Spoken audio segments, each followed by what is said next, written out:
ನಮಸ್ಕಾರ, ಶುಭೋದಯ. ಸಂಕಲ್ಪ ಸುದ್ದಿ ಕಾರ್ಯಕ್ರಮಕ್ಕೆ ತಮ್ಮೆಲ್ಲರಿಗೂ ಆತ್ಮೀಯ ಪ್ರೀತಿಯ ಸ್ವಾಗತ ಹೇಳ್ತಾ ಇರೋದು ನಾನು Anusha. So first time channel ವೀಕ್ಷಿಸ್ತಿದ್ದೀರಾ ಅಂತಂದರೆ ಈಗಲೇ ನಮ್ಮ ಚಾನಲ್ನ ಸಬ್ಸ್ಕ್ರೈಬ್ ಮಾಡಿ, ನಮ್ಮ ವಿಡಿಯೋಸ್ನ ಲೈಕ್ ಮಾಡಿ. ಜೀವನದಲ್ಲಿ ಅನೇಕ ರೀತಿಯಾಗಿರುವಂಥ ತೊಂದರೆಗಳು, ಕಷ್ಟಗಳು, ಸಮಸ್ಯೆಗಳು ಒಂದಾದ್ಮೇಲೆ ಒಂದು ಬರ್ತಾ ಇದೆ. ಜಾಬಿಗೆ ಪ್ರಯತ್ನ ಪಡ್ತಾ ಇದ್ದೀವಿ, ಜಾಬ್ ಸಿಗ್ತಾ ಇಲ್ಲ. ಮನೆಯಲ್ಲಿ ಒಂದು ರೀತಿಯಾಗಿರುವಂಥ ಕಿರಿಕಿರಿಗಳು, ಅಶಾಂತಿಯ ವಾತಾವರಣ, ಮ್ಯಾರೇಜಿಗೆ ಟ್ರೈ ಮಾಡ್ತಾ ಇದ್ದೀವಿ, ಡಿಲೇ ಆಗ್ತಾ ಇದೆ. ಇದೇ ರೀತಿ ಅನೇಕ ಸಮಸ್ಯೆಗಳನ್ನ ತಾವು ಎದುರಿಸ್ತಾ ಇದ್ದೀರಾ. ಇದೆಲ್ಲದರಿಂದ ಕೂಡ ನೀವು ಆದಷ್ಟು ಬೇಗ ಹೊರಗಡೆ ಬರಬೇಕು ಅಂತಂದರೆ ಸಾಕಷ್ಟು ಜನ ಈಗ ಆಲ್ರೆಡಿ ಅಕ್ಷಯ ವೃಕ್ಷವನ್ನು ಪಡೆದುಕೊಂಡು ಈ ಎಲ್ಲ ಒಂದು ತೊಂದರೆಗಳಿಂದ ಹೊರಗಡೆ ಬಂದರೆ ನಿಮ್ಮ ಒಂದು ಸಮಸ್ಯೆಗಳಿಗೆ ಸರಳವಾಗಿರುವಂಥ ಪರಿಹಾರ ಅಂತಂದರೆ ಅಕ್ಷಯ ವೃಕ್ಷವನ್ನು ನೀವು ಬರಮಾಡ್ಕೊಳ್ಬಹುದು. ಇನ್ನು ಕಾರ್ಯಕ್ರಮದಲ್ಲಿ ನಮ್ಮ ಜೊತೆಲಿದ್ದಾರೆ ಸ್ಪಿರಿಚುವಲ್ ಗುರು ಡಾಕ್ಟರ್ ವಿಷ್ಣುದತ್ತ ಗುರೂಜಿಯವರು. ಗುರುಗಳನ್ನ ಕಾರ್ಯಕ್ರಮಕ್ಕೆ ಬರಮಾಡ್ಕೊಳ್ಳೋಣ. ನಮಸ್ತೆ ಗುರುಗಳೇ, ಕಾರ್ಯಕ್ರಮಕ್ಕೆ ಭಕ್ತಿಯ ಸ್ವಾಗತ. ಮನುಷ್ಯನಿಗೆ ಜೀವನದಲ್ಲಿ ಸಮಸ್ಯೆಗಳು ಸರ್ವೇ ಸಾಮಾನ್ಯವಾಗಿ ಬರುತ್ತೆ. ಯಾವುದೋ ಒಂದು ಕಷ್ಟ ಕಾಲದಲ್ಲಿ ರಿಲೇಷನ್ಸ್ ಆಗ್ತಾರೆ ಅಥವಾ ಅಕ್ಕಪಕ್ಕದವ್ರು ಆಗ್ತಾರೆ ಅನ್ನುವಂಥದ್ದು ಕೇಳಿರ್ತೀವಿ. ಫ್ರೆಂಡ್ಸ್ ಬರ್ಬೋದು ಕೆಲವೊಂದು ಸಂದರ್ಭದಲ್ಲಿ. ಆದರೆ ಜೀವನದ ಒಂದು ಅಂತ್ಯ ಭಾಗದಲ್ಲಿ ಯಾರು ನಮಗೆ ಬಹಳ ಮುಖ್ಯ ಆಗ್ತಾರೆ ಅಂತ ಹೇಳ್ತೀರಾ? ಯಾರ ಒಂದು ಒಡನಾಟ ಇದ್ದರೆ ನಮಗೆ ಒಳ್ಳೆಯದು, ಅಥವಾ ಯಾರ ಜೊತೆ ಬಾಂಧವ್ಯನ ಬೆಳೆಸ್ಕೊಂಡಿದ್ರೆ ನಮ್ಮ ಒಂದು ಅಂತ್ಯದಲ್ಲಿ ಇವರಿಂದ ನಮಗೆ ಸಹಾಯ ಆಗುತ್ತೆ ಅನ್ನೋದಾದರೆ ಅಂಥ ವ್ಯಕ್ತಿಗಳು ಯಾರು? ಯಾರ ಜೊತೆ ನಮ್ಮ ಒಡನಾಟ ಇಡಬೇಕಾಗತ್ತೆ ಗುರುಗಳೇ? ಇದರ ಬಗ್ಗೆ ತಿಳಿಸ್ಕೊಡಿ. ಓಂ ವಿಶ್ವಸ್ಮೈ ನಮಃ. ಪ್ರೀತಿಯ ಬಂಧುಗಳೇ, ಅಂತ್ಯಕಾಲದ್ದು ಯಾರೂ ಊಹೆ ಮಾಡಿರಲ್ಲ. ಅದಕ್ಕೆ ಬರ್ತ್ ಪೇಜ್ ಆ್ಯಂಡ್ ಡೆತ್ ಪೇಜ್ ಅಂತ ಏನಿದೆಯೋ ಅವ ಫಿಲ್ ಮಾಡ್ಕೊಂಡಿರ್ತಾನೆ, ಅವ ತುಂಬಿಸಿರ್ತಾನೆ. ಅಂದರೆ ಫಿಲ್ ಇನ್ ದ ಬ್ಲ್ಯಾಂಕ್ಸ್ ಅಂತ ಬರುತ್ತಲ್ಲ, ನಾವು ಮಧ್ಯದಲ್ಲಿ ಅಷ್ಟು ಪೇಜ್ಗಳನ್ನ ನಾವು ಮಾಡಿಕೊಂಡ್ರೆ ಅದು ಈ ಎರಡೂ ಕೂಡ ಬಹಳ ಉನ್ನತವಾಗಿರ್ತಕ್ಕಂತಹದ್ದೇ. ಆದ್ದರಿಂದ ಅಂತ್ಯಕಾಲಕ್ಕೆ ಸಂಬಂಧಪಟ್ಟ ಹಾಗೆ ನಮ್ಮ ಜೊತೆಗೆ ಯಾರಿರಬೇಕು ಅಂತ ನಿರ್ಧಾರ ನಾವು ಆವತ್ತು ಮಾಡಲಿಕ್ಕೆ ಸಾಧ್ಯವೇ ಇಲ್ಲ. ಅದು ಸಾಧ್ಯವೇ ಇಲ್ಲ. ಯಾರಿರಬೇಕು ಅಂತ ಅವ ನಿರ್ಧಾರವನ್ನು ಮಾಡಿರ್ತಾನೆ. ಯಾಕಂದರೆ ಅಂತ್ಯಕಾಲ ನಮ್ಮ ಹತ್ರ ಇಲ್ಲ. ಬರ್ತದ್ದು ಬಹುಶಃ ನಮಗೊಂದು ಸೂಕ್ಷ್ಮವಾಗಷ್ಟು ಗೊತ್ತಾದರೂ ಕೂಡ 9ನೇ ತಿಂಗಳಿಗೆ ಮಗು ಜನನ ಆಗುತ್ತೆ, ಇಂಥ ಟೈಮ್ ಡೇಟ್ ಎಲ್ಲ ಒಂದಷ್ಟು ಗೊತ್ತಾದರೂ ಕೂಡ ಆದರೆ ಅದು ಏನಕ್ಕಾಗಿ ಅಂತ ಮುಂದುವರೆದ ಭಾಗದಲ್ಲಿ ಮಾತಾಡಿದ್ರೆ, ನೀವು ಕೇಳದ ಈ ಒಂದು ಪ್ರಶ್ನೆ ಅಂತ್ಯ ಭಾಗದಲ್ಲಿ ಅನಂತನಲ್ಲದೆ ಇನ್ಯಾರೂ ಸಾಧ್ಯವಿಲ್ಲ. ಅದಕ್ಕಾಗಿ ನಾವೇನು ಮಾಡಬೇಕು ಅಂತಂದರೆ, ಇತ್ತ ಬಾರೆಂದು ಯಮಭಟರು ಸೆಳೆದೊಯ್ಯುವಾಗ ಇನ್ನು ಸತಿಸುತರು ಬರುವುದಿಲ್ಲ, ಹಿತವಾದ ಬಂಧು ಬಳಗವೂ ಬರುವುದಿಲ್ಲ, ಅವನಲ್ಲದೆ ಲಕ್ಷ್ಮೀಪತಿಯಲ್ಲದೆ ಗತಿಯೊಬ್ಬರಿಲ್ಲ. ನಮ್ಮ ಬದುಕಿಗೆ ಯಾವುದೇ ಕಾರಣಕ್ಕೂ ಸಾಧ್ಯವೇ ಇಲ್ಲ. ನಾವು ನೋಡಿದ್ದೀವಿ, ಕೆಲವೆಲ್ಲ ಕೇಳಿದ್ದೇವೆಲ್ಲ, ಕೆಲವೆಲ್ಲ ಕೂಡ ಹೇಗೆಲ್ಲ ಮಾಡ್ತಿರತ್ತಂದರೆ, ಕಷ್ಟಕ್ಕೆ ಬಾರದವ ಕಟ್ಟಿಗೆಯಲ್ಲಿ ಸುಡುವಾಗ ಕಣ್ತುಂಬ ಅಳುವವ. ಯಾವತ್ತೋ ಕಷ್ಟಕ್ಕೆ ಬಂದಿರಲ್ಲ ಅವ, ನೋವು ಬಂದಿರಲ್ಲ ಅವ, ಏನೂ ಕೂಡ ನೋಡಿರಲ್ಲ ಅವ. ಅವನಂಗೆ ಕಷ್ಟಪಡಲಿ, ಅವನಿಗೆ ಗೊತ್ತಾಗಲಿ ಅಂತಲೋ ಅಥವಾ ಅವನಿಗೊಂದು ಅಸೂಯೆ ಇತ್ತೋ, ಒಟ್ಟಾರೆ ಒಂದಷ್ಟು ಕಷ್ಟಗಳು ಅಂತ ನೀವು ಅನುಭವಿಸಿದಾಗ ಅವ ಯಾವತ್ತೂ ಬರಲಿಲ್ಲ. ಕಟ್ಟಿಗೆಯಲ್ಲಿ ಸುಡುವಾಗ ನಾಟಕದ ಕಣ್ಣೀರಾಗ್ತಾರೆ. ಎಂಥ ಏನಿದೆ ನನ್ನ ಬೇಕೋ ಗೊತ್ತಿಲ್ಲ. ಅದಕ್ಕಾಗಿ ಯಾರು ಬರ್ತಾರೆ ಅಂತಂದರೆ ಕೊನೆಗಾಲದಲ್ಲಿ ನಾವು ಯಾರ ಜೊತೆಗೆ ಇರ್ತೀವೋ ಅದು ಸಾಧ್ಯವೇ ಇಲ್ಲ. ತುಂಬ ಚೆನ್ನಾಗಿ ಹಾಡು ಹೇಳ್ತಾರಲ್ಲ ಲತಾ ಮಂಗೇಶ್ಕರ್ ಅವರು. ಲತಾ ಮಂಗೇಶ್ಕರ್ ಒಂದು ಮಾತು ಹೇಳ್ತಾರೆ, ನಾನು ಎಲ್ಲ ತರಹದ ಜೀವನವನ್ನು ನೋಡಿದ್ದೇನೆ, ತುಂಬ ದೊಡ್ಡ ಮಟ್ಟದ ಐಷಾರಾಮದ ಜೀವನವನ್ನು ನೋಡಿದ್ದೇನೆ.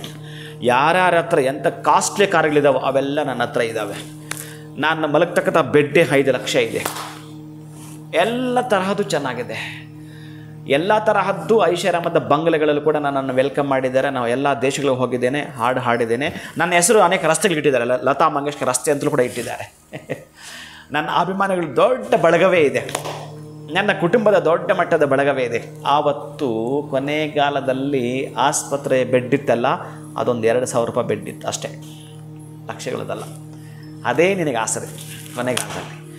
ಅವತ್ತು ಯಾರೋ ಲಾಸ್ಟ್ ದಿನಗಳಿತ್ತಲ್ಲ, ಅವತ್ತು ಶುಶ್ರೂಷೆ ಮಾಡಿದ್ದು ನರ್ಸು, ಗೊತ್ತಿಲ್ಲ ಆಕೆ ಯಾರೋ ಅಂತ, ನಿನಗೋಕೆ ಸಂಬಂಧವೇ ಇಲ್ಲ. ಅವಳಿದ್ದಿದ್ದು ನಿನ್ನ ಜೊತೆ. ಇನ್ನು ಅಣ್ಣ ತಮ್ಮ ಅಕ್ಕ ತಮ್ಮ ಒಂದಷ್ಟು ಬುತ್ತಿ ತಂದರು, ಒಂದಷ್ಟು ಹಣ್ಣು ತಂದರು, ಇಟ್ಟರು, ಹ್ಞೂ ಅಂತ ಮಾತಾಡಿದ್ರು, ಹೊರಟೋದು.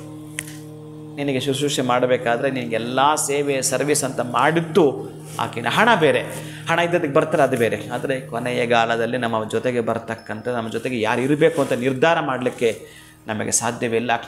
ನಿರ್ಧಾರ ಮಾಡಲಿಕ್ಕೆ ಸಾಧ್ಯ ಇದೆ ಅಂತಕ್ಕಂಥ ನಾನು ಹೇಳ್ತೀನಿ. ಹೇಗೆ ಅಂತಂದರೆ ಒಳ್ಳೆಯದನ್ನು ಮಾಡ್ಕೊಂಡು ಹೋಗ್ತಕ್ಕಂತಹದ್ದೇ ಇರುತ್ತೆ, ಒಳ್ಳೆಯದನ್ನು ಮಾಡ್ಕೊಂಡು ಹೋಗುವಂಥದ್ದೇ ಇರುತ್ತಂತೆ. ಅದಕ್ಕಾಗಿ ಏನು ನೀವು ಒಳ್ಳೆಯದು ಮಾಡ್ತೀರೋ ಆವಾಗ ಸ್ನೇಹಿತರು ಇರ್ತಾರೆ, ಬಂಧು ಬಳಗ, ಮತ್ಸರಗಳು ತುಂಬಿರ್ತವೆ, ಅದು ಬೇರೆ. ಆ ಬಂಧು ಬಳಗ, ಸ್ನೇಹಿತರು, ದೊಡ್ಡಪ್ಪ ಚಿಕ್ಕಪ್ಪ ಅಣ್ಣ ತಮ್ಮ ಇವರೆಲ್ಲರೂ ಕೂಡ ಈ ಮತ್ಸರದ ಭಾವನೆಗಳು ಎಣೆದು ಬಿಟ್ಟಿರ್ತವೆ. ಅವು ಆ ಒಂದು ಹಗ್ಗದ ರೀತಿಯಲ್ಲಿ ಎಣೆದಿರ್ತವೆ. ಅದು ಬಿಡಿಸಿಕೊಳ್ಳಲಾರದ ನಂಟು. ಅವು ಬಿಟ್ಟರೂ ಕಷ್ಟ, ಬಿಡಿದಿದ್ರೂ ಕಷ್ಟ, ಗಂಟಾಕೊಂಡ್ರೂ ಕಷ್ಟ. ಹಾಗೆ ಇಂತಹ ಸಂಬಂಧಗಳ, ಅನುಬಂಧಗಳ ಬಂದೀಖಾನೆಯಲ್ಲಿ ನಾವು ಜರ್ಜರಿತರಾಗಿರುತ್ತೇವೆ. ಇದರ ಮಧ್ಯೆ ನಾವು ಏನು ಮಾಡಬೇಕು ಅಂತಂದರೆ, ಬಹುಶಃ ಅಂತ್ಯಕಾಲದಲ್ಲಿ ಆದಿಕೇಶವನ ನಾಮ ಒಂದೇ ನಮ್ಮ ನಾಲಿಗೆಯಲ್ಲಿ ನೆಲೆದಾಡ್ತಿದ್ರೆ ಅವ ನೋಡಿಕೊಳ್ತಾನಂತೆ. ಅವ ಅಂತಹ ಶುಶ್ರೂಷೆಗೆ ಬಿಟ್ಟು ಬಿಡಬೇಕಂತೆ. ಹೇಗಿರಬೇಕು ನಮ್ಮ ಭಾವನೆಗಳು ಅಂತಂದರೆ, ಇದು ನನಗೋಸ್ಕರ ಅಂತ ಮಾಡ್ತಕ್ಕಂಥದ್ದು. ನಿಮಗೊಂದು ಸಣ್ಣದೊಂದು ಸ್ಟೋರಿ ಹೇಳ್ತೇನೆ. ಇಲ್ಲಿ ಯಾರೋ ಒಬ್ಬ ಆತ ಇಂಜಿನಿಯರ್, ದೊಡ್ಡ ಮಟ್ಟದ ಇಂಜಿನಿಯರು, ಒಬ್ಬ ಮೇಸ್ತ್ರಿ ಕೈಯಲ್ಲಿ ಅನೇಕ ಕಟ್ಟಡಗಳನ್ನು ಕಟ್ಟಿಸ್ತಾ ಇದ್ದ. ತುಂಬ ಚೆನ್ನಾಗಿ ನಡೀತಾ ಇತ್ತು. ತುಂಬ ದೊಡ್ಡ ಮಟ್ಟದ ಇಬ್ಬರಿಗೂ ಕೂಡ ಅಂಡರ್ಸ್ಟ್ಯಾಂಡಿಂಗ್ ಚೆನ್ನಾಗಿತ್ತು, ವ್ಯವಹಾರ ಚೆನ್ನಾಗಿತ್ತು. ಇನ್ನು ಈ ಇಂಜಿನಿಯರ್ ಏನು ಮಾಡ್ದ ಅಂದರೆ, ರಿಟೈರ್ಡ್ ಲೈಫನ್ನು ನಾನು ಅನುಭವಿಸ್ಬೇಕಪ್ಪ, ನನ್ನ ಕೈಯಲ್ಲಿ ಸಾಕು, ಇದು ನೀನೇನೋ ಮಾಡ್ಕೋ, ನನಗಿನ್ನು ಆ ಒಂದು ರಿಟೈರ್ಡ್ ಲೈಫ್ ಬೇಕು, ನನಗೊಂದು ಮನೆ ಕಟ್ಸ್ಕೊಡ್ತೀಯಾ ಅಂತ ಕೇಳ್ತಾನೆ. ಅಯ್ಯೋ ರಾಮ, ಕಟ್ಸ್ಕೊಡ್ತೀನಿ ನಾನು ನಿನಗೆ, ಯಾಕಂದ್ರೆ ನನಗೆ ಇಷ್ಟು ದಿವಸ ಹೀಗೆಲ್ಲ ಮಾಡಿಕೊಟ್ಟಿದ್ರೆ ನಾನು ಕೂಡ ನಿಮ್ಮಿಂದ ಬದುಕಿದ್ದೀನಿ ಅಂತೇಳಿ ಒಂದು ಮನೆಯನ್ನು ಈತ ಕೇಳಿದ್ದಕ್ಕಾಗಿ ಆತ ಕಟ್ಟಿಸ್ಕೊಡ್ತಾನೆ. ಕಟ್ಟಿಸಿಕೊಡಬೇಕಾದರೆ ಸರಿ ಹೇಗಿದ್ದರೂ ಅವರು ಕೊನೆಗಾಲದಲ್ಲಿರುವಂಥ ದಿನಕ್ಕಲ್ವ ಅಂತೇಳಿ ಯಾವುದೋ ಸ್ವಲ್ಪ ಕಳಪೆದು ಹಾಕಿ ಏನೋ ಮಾಡಿ ಕಾಮಗಾರಿ ಮಾಡಿ ಆ ವಸ್ತುಗಳು ಯಾವ ರೀತಿಯಾಗಿರ್ತಕ್ಕಂಥದ್ದು ಹಾಕೋದು ನಮ್ಗೆ ಗೊತ್ತಿಲ್ಲ. ಅಂತಹ ಕ್ವಾಲಿಟಿ ಇರಲಿಲ್ಲ. ಅಂತಹದ್ದು ಕ್ವಾಲಿಟಿ ಇಲ್ಲದದ್ದನ್ನು ಯಾವುದೋ ಒಂದು ರೀತಿಯಲ್ಲಿ ಮಾಡಿದ. ಒಂದು ಫೈನಲಿ ಆಯಿತು, ಖುಷಿ ಆಯಿತು. ಸ್ವಾಮಿ ನೀವು ಹೇಳಿದಾಗೆ ಎಲ್ಲ ಮಾಡಿದ್ದೇನೆ, ಕೀ ತಗೊಳ್ಳಿ ಅಂತ ಅವ್ರ ಕೈ ಕೊಡ್ತಾನೆ ಇಂಜಿನಿಯರಿಗೆ. ಆಗ ಆ ಇಂಜಿನಿಯರ್ ಹೇಳ್ತಾನೆ, ತುಂಬ ಥ್ಯಾಂಕ್ಸ್ ಅಪ್ಪ, ನೀನು ನನ್ನ ಬಳಿ ಇಷ್ಟು ದಿನ ಕೆಲಸ ಮಾಡಿದ್ದಕ್ಕೆ ನಾನು ನಿನಗೆ ಆ ಮನೆ ಗಿಫ್ಟ್ ಕೊಡ್ತಾ ಇದ್ದೀನಿ, ತಗೋ ಅಂತೇಳಿ ಕೀ ಕೊಡ್ತಾರೆ. ಆಗ ಅವನಿಗೆ ಆಲೋಚನೆನೇ ಮಾಡಿರಲಿಲ್ಲ. ಅರೆ ಅವನು ಮಾಡಿದ್ದು ಅವನಿಗೆ, ಅವನು ಮಾಡಿದ್ದು ಅವನು ಕಳಪೆ ಹಾಕಿದ್ದು ಅವರಿಗೆ ಅದು. ಅದಕ್ಕೆ ನಿಮ್ಮ ಕಳಪೆ ಆಲೋಚನೆಗಳಿದ್ದರೆ ಕಳಪೆನೇ ಸಿಗುತ್ತೆ, ಒಳುಪು ಆಲೋಚನೆಗಳಿದ್ದರೆ ಹೊಳುಪು ಜೀವನ ಸಿಗುತ್ತೆ. ತಳುಕು ಜೀವನ ಬೇಡ ಅನ್ನೋದು ನನ್ನ ಸಿದ್ಧಾಂತ. ಏನು ಮಾಡ್ತೀರ, ಹೇಗೆ ತಗೊಳ್ತೀರೋ ಗೊತ್ತಿಲ್ಲ. ಅದಕ್ಕಾಗಿ ಸತ್ಯಂಬದ ಧರ್ಮಂಚರ ಹಾಗೆ ನಡೆದು ಬಿಡಬೇಕು. ಉಳಿದಿದ್ದು ಅವನಿಗೆ ಬಿಟ್ಟಿಡಬೇಕು. ಹುಟ್ಟುತ್ತೀರಿ, ಒಂದು ದಿನ ಸತ್ತು ಹೋಗ್ತೀರಿ. ಏನು ಮಾಡಬೇಕು, ಹೇಗೆ ಮಾಡಬೇಕು, ಕಷ್ಟಗಳಂತ ಅನುಭವಿಸ್ಬೇಕಂತ ಧೈರ್ಯದಿಂದ ಹೆದರಿಸಿ, ತುಂಬ ಧೈರ್ಯದಿಂದ ಎದುರಿಸಬೇಕು, ಅನುಭವಿಸಲೇಬೇಕು ನೀವು. ಮತ್ತೆ ಕೆಲವೊಂದು ಆಮೇಲೆ ನಾನು ಯಾರನ್ನ ಮುಡುಗಾಡಿದ ಕೇಳ್ತೇನೆ, ಸಂಚಿತ ಕರ್ಮ, ಪ್ರಾರಬ್ಧ ಕರ್ಮ, ಆಗಾಮಿ ಇವೆಲ್ಲ ಇರ್ತವೆ. ಈ ಕರ್ಮಗಳು ಎಷ್ಟು ಅಂತಂದರೆ ಅದೊಂದು ಸ್ಟೋರಿ. ಅದು ಕೃಷ್ಣನಿಗೆ ಸಂಬಂಧಪಟ್ಟ, ಧರ್ಮರಾಯನಿಗೆ ಸಂಬಂಧಪಟ್ಟ, ಇನ್ನು ನಮಗೆ ಸಂಬಂಧಪಡ್ತಕ್ಕಂಥದ್ದು, ಜೀವನಕ್ಕೆ ಸಂಬಂಧಪಟ್ಟ ಕಥೆಗಳಿದ್ದಾವೆ ಇದರಲ್ಲಿ. ಅದಕ್ಕಾಗಿ ನಾವೇನು ಮಾಡಬೇಕು ಅಂತಂದರೆ ಅನುಭವಿಸುವ ಮುಖಾಂತರ ಸ್ವಲ್ಪ ಸ್ವಾದವನ್ನು ತೆಗೆದುಕೋ. ನಾನು ಹೇಗೆ ಅಂತಂದರೆ, ಈ 1 ಕಿಲೋ ನಮಗೆ ತುಪ್ಪ ಬೇಕು ಅಂತಂದರೆ ಒಂದು 12ರಿಂದ 15 ಲೀಟರ್ ಹಾಲು ಬೇಕು. ಆ ಹಾಲು ಅಂತಕ್ಕಂತಹದ್ದು ದಿನಗಳಂತ ತಗೊಳ್ಳಿ. 15 ಅಂತಕ್ಕಂಥ ನಿಮ್ಮ 100 ವರ್ಷಕ್ಕೆ ತಗೊಳ್ಳಿ. ಅಷ್ಟು ದಿನಗಳ ಒಂದು ಪ್ಯೂರಿಟಿ ಅಂತ ತೆಗೆದರೆ 1 kg ಅಷ್ಟೇ ಸಿಕ್ಕಿದ್ದು. ನೀವು ಒಳ್ಳೆಯತನ ಅಷ್ಟೇ. ಇವೆಲ್ಲ ದಿನಗಳಲ್ಲೂ ಕೂಡ ಒಂದು ಅಷ್ಟು ಒಳ್ಳೆಯ ದಿನಗಳಾದರೆ ನಾವು ಸಂಪಾದನೆ ಮಾಡಿಕೊಂಡ್ರೆ ಇದು ನಮ್ಮ ಜೊತೆಗೆ ಬರುತ್ತಂತೆ. ನಾವು ಏನು ಮಾಡ್ತೀವೋ, ಹೇಗೆ ಬದುಕ್ತೀವೋ, ಇದೆಲ್ಲ ಕೂಡ ನಮ್ಮ ಜೀವನದ ಅಂತ್ಯಕಾಲಕ್ಕೆ ಬೇಕಾಗಿರ್ತಕ್ಕಂಥ ಸಿಗುತ್ತವೆ. ಇನ್ನು ಯಾವತ್ತೋ ಸೆಲೆಬ್ರಿಟಿಗಳು ಬಿಟ್ಬಿಡೋಣ, ಉಳಿದ್ರೆ ಬಿಟ್ಬಿಡೋಣ.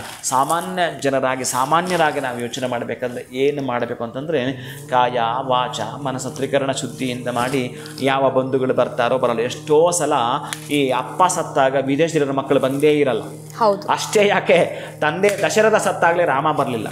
ಇನ್ನು ನಾನು ಉಳಿದಿದ್ದು ನೀವು ಹೇಳೋದು ಬೇಡ, ನಾನು ಹಾಗೆಲ್ಲ ಇದ್ದಾವೆ. ಅದಕ್ಕಾಗಿ ಏನು ಹೇಳ್ತೀನಿ ಅಂತಂದರೆ, ಸತ್ಯವಾಗಲೂ ಕೂಡ ಒಂದಷ್ಟು ನಾವು ಮೊದಲೇ ಅಂದ್ಕೊಂಡ್ಬಿಡಬೇಕು, ನನಗೂ ಕೂಡ ಸಾವಿದೆ. ಯಾವ ಡೇಟ್ ಅಂತ ಬರ್ಕೊಂಬಿಡಿ. ಯಾವ ಡೇಟ್ ಅಂತ ಬರ್ಕೊಂಡ್ಬಿಡ್ಬೇಕಾದ್ರೆ, ನಾನು ಬರ್ಕೊಂಡ್ಬಿಟ್ಟಿದ್ದೇನೆ ಬಟ್ ನಾನು ನಿಮಗೆ ಅದನ್ನು ಹೇಳೋ ಹಾಗಿಲ್ಲ. ನಾನು ಬರ್ಕೊಂಡ್ಬಿಟ್ಟಿದ್ದೇನೆ 100ಕ್ಕೆ 100, ಬಟ್ ನಾನು ಹೇಳಲ್ಲ. ಹಾಗೆ ಪ್ರತಿಯೊಬ್ಬರದ್ದು ಕೂಡ ಜೀವನದ್ದು ಬರ್ಕೊಂಡು ನಾವು ಖುಷಿಯಿಂದ ಬದುಕಬೇಕಾಗತ್ತೆ, ಆನಂದದಿಂದ ಬದುಕಬೇಕಾಗತ್ತೆ. ಒಟ್ಟಾರೆ ಇಲ್ಲಿ ನೋವುಗಳಿದ್ದಾವೆ, ಕಷ್ಟಗಳಿದ್ದಾವೆ, ದುಃಖಗಳಿದ್ದಾವೆ, ಸುಖದ ದಿನಗಳು ಇದ್ದಾವೆ, ಇನ್ನು ನಮಗಿರ್ತಕ್ಕ ಪ್ರಾರಬ್ಧ ಆ ಒಂದು ಸಾಲಗಳಿದ್ದಾವೆ. ಇದರಿಂದ ಹೊರಗೆ ಬರಲಿಕ್ಕೆ ಪ್ರತಿನಿತ್ಯ ಪ್ರಯತ್ನ ಪಡಿ. ನಿಮ್ಮ ಜೀವನದಲ್ಲಿ ನೀವೇನು ಕೇಳ್ಕೊಂಡು ಬಂದಿದ್ದೀರೋ, ಏನು ಪಡೆದುಕೊಂಡು ಬಂದಿದ್ದೀರೋ ಅದನ್ನು ಅನುಭವಿಸೋ ಮುಖಾಂತರ ಒಳ್ಳೆಯದನ್ನು ಮಾಡಿ. ಅಂತ್ಯಕಾಲದಲ್ಲಿ ಆ ಆದಿಕೇಶವನನ್ನು ನೆನಪು ಪ್ರತಿನಿತ್ಯ ನಾಳೆಗೆ ನೆಲೆದಾಡ್ತಿರಬೇಕು. ಅದಕ್ಕೆ ನಾನು ಹೇಳ್ತಿರ್ತೀನಿ, ಸುಪ್ರಭಾತದಲ್ಲಿ ಒಂದು ಶ್ಲೋಕ ಕೊಡ್ತೀನಲ್ಲ, ಆಯಾ ದಿನದ್ದು ಒಂದು ರೀತಿಯಾಗಿ ನೀವು ಆ ದಿನ ಮಾಡಿರೋ ಪಾಪವನ್ನು ನಿಮಗೆ ಡಿಸೈನ್ ಮಾಡಿಬಿಡುತ್ತೆ. ಆ ಪಾಪವನ್ನು ನಿಮ್ಮನ್ನು ಮುಕ್ತನಾಗಿ ಆ ಪಾಪದಿಂದ ಮುಕ್ತಿ ಮಾಡಿಬಿಡುತ್ತೆ. ಅಂದರೆ ಬೆಳಗ್ಗೆಯಿಂದ ಸಂಜೆ ತನಕ ಮಾಡಿರ್ತಕ್ಕಂಥ ಪಾಪಗಳು ನಿಮಗೆ ಕ್ಲಿಯರ್ ಆಗ್ತವೆ. ಅದಕ್ಕೆ ನಾನು ಹೇಳ್ತೀನಿ, ಆಯಾಯ ವರ್ಗಕ್ಕೆ ಸಂಬಂಧಪಟ್ಟವರು ಬ್ರಾಹ್ಮಣ ಆಗಿದ್ದರೆ ಸಂಧ್ಯಾ ವಂದನೆ ಮಾಡೋ ಮುಖಾಂತರ ಪಾಪವನ್ನು ಪರಿಹಾರ ಮಾಡ್ಕೋ. ರೈತ ಆಗಿದ್ದರೆ ಅವನು ಗೋವುಗಳನ್ನು ನೋಡ್ಕೊಳ್ಳೋ ಮುಖಾಂತರ, ಒಂದಷ್ಟು ರೈತಾಪಿ ವರ್ಗಕ್ಕೆ ಸಂಬಂಧಪಟ್ಟ ಸಹಾಯವನ್ನು ಮಾಡುವ ಮುಖಾಂತರ, ಅಷ್ಟು ದವಸ ಧಾನ್ಯಗಳು ಕಾಲಕಾಲಕ್ಕೆ ಬೆಳೆಯುವ ಮುಖಾಂತರ, ಒಂದಷ್ಟು ಜನಕ್ಕೆ ಕೊಡೋ ಮುಖಾಂತರ, ಹೀಗೆ ಅವರವರು ಸಂಬಂಧಪಟ್ಟ ಕರ್ಮಗಳನ್ನು ಕಳೆದುಕೊಳ್ಳಲಿಕ್ಕೆ ಸಾಧ್ಯವಿದೆ. ಅಂತ್ಯಕಾಲದಲ್ಲಿ ಯಾರು ಬರಬೇಕೋ ನೀವೇ ಕ್ವಶನ್ ಮಾರ್ಕ್ ಹಾಕ್ಕೊಳ್ಳಿ. ಯಾರು ಅಂತ ನಿಮಗೆ ಸಂಬಂಧಪಟ್ಟದ್ದು ನೀವು ಹಾಕ್ಕೊಂಡ್ರೆ ಭಾಳ ಚೆನ್ನಾಗಿರುತ್ತೆ. ಅದು ಹೇಗಿರಬೇಕು ಅಂತಕ್ಕಂಥದ್ದು ಕೂಡ ನೀವು ಬರೆದಿಟ್ಕೊಳ್ಳಿ. ಇನ್ನು ಉಳಿದದ್ದು ಅವನಿಗೆ ಬಿಟ್ಬಿಡಿ. ಖಂಡಿತವಾಗ್ಲೂ ಗುರುಗಳ, ಎಲ್ಲೋ ಒಂದು ಕಡೆ ಜೀವನದಲ್ಲಿ ಪ್ರಾರಂಭ ಆರಂಭ ಅನ್ನುವಂಥದ್ದು ಹೇಗಿರುತ್ತೆ, ಅಂತ್ಯ ಅನ್ನೋದು ಕೂಡ ಪ್ರತಿಯೊಬ್ಬ ಮನುಷ್ಯನಿಗೂ ಕೂಡ ಬಂದೇ ಬರುತ್ತೆ. ಆ ಒಂದು ಸಂದರ್ಭದಲ್ಲಿ ನಾವು ಹೇಗಿರಬೇಕು, ಯಾವುದು ಮುಖ್ಯ ಆಗುತ್ತೆ ಅನ್ನೋದ್ರ ಬಗ್ಗೆ ನಮಗೆ ಅಚ್ಚುಕಟ್ಟಾಗಿ ತಿಳಿಸ್ಕೊಟ್ಟಿದ್ದೀರಾ. ಧನ್ಯವಾದಗಳು ತಮಗೆ. ನಮಸ್ಕಾರ. ಹರೇ ಶ್ರೀನಿವಾಸ. ಇನ್ನು ವೀಕ್ಷಕರೇ, ವಿಡಿಯೋನ ಮುಗಿಸುವಂತಹ ಸಮಯ ಆಗಿದೆ. ನಮಸ್ಕಾರ.